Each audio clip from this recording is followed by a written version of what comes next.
when you're working on a project, you should concentrate on that project so you can get it done on time, put your resources to it, and so it goes smoothly and quickly. And that's what we should do, right? No. No? No. We're gonna start another project. And here it is. It's a 1976 MGB. Do you like it? MGB. Yeah. You should have gotten a Mustang. Well, the Mustang is nice, but I like this. What's small this? And you know. It's a Beetle? It's a Beetle? No. It's a. No, he doesn't know. It's a. We're gonna fix it up. All right. Now, the Mini is in much better shape than the Mustang. Hey, MGB. Look at on that. The MGB is in much better shape than the Mustang. So we will take out the engine and transmission, go through the body, make some small repairs, make sure it's ready for repainting, and we're going to go through the engine and transmission, put a new clutch, and make sure everything is in good mechanical condition.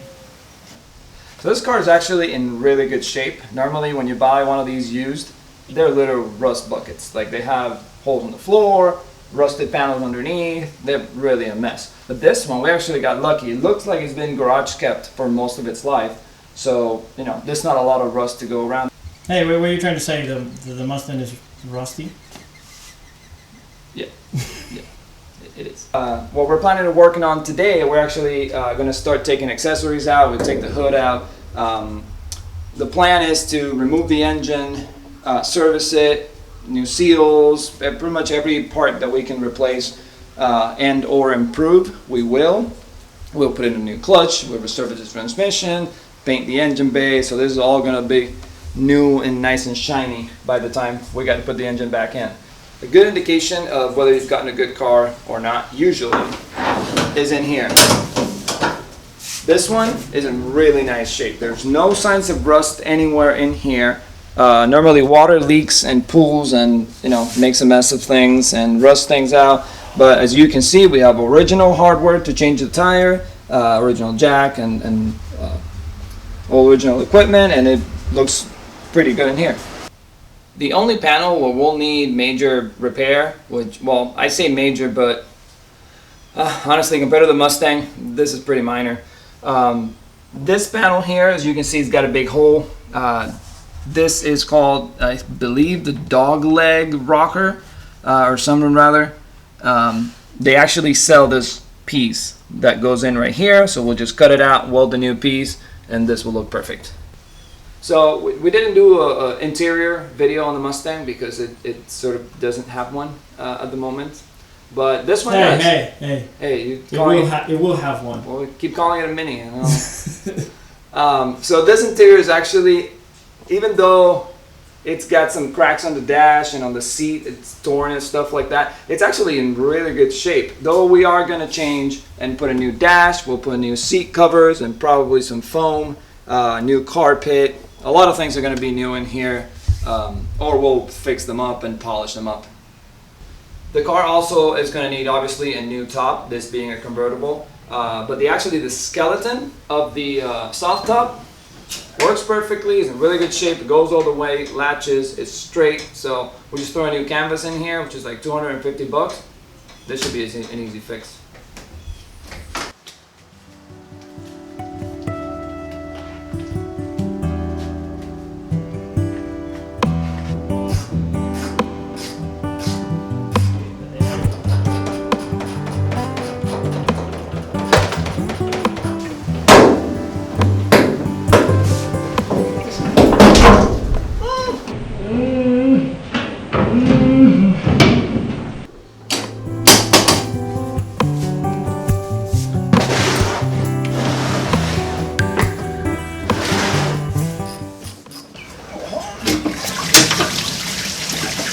It's going everywhere but inside. Some of it is in there.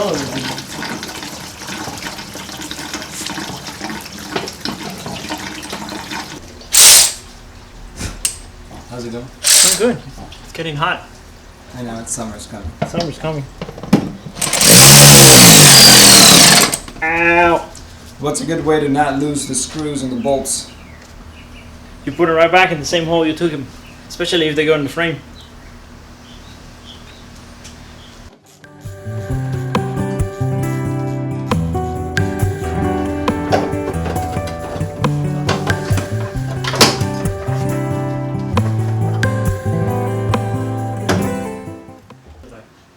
radiator is out.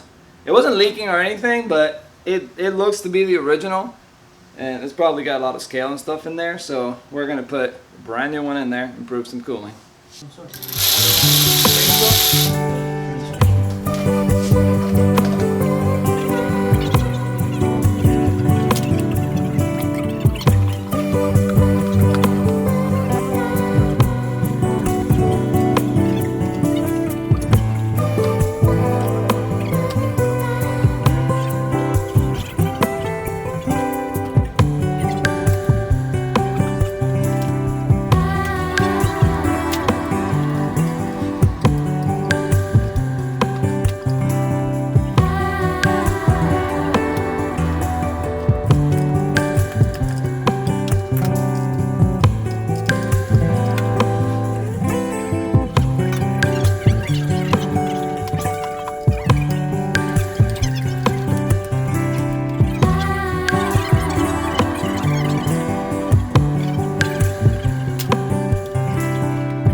So as you can see, we stripped out the front of the car.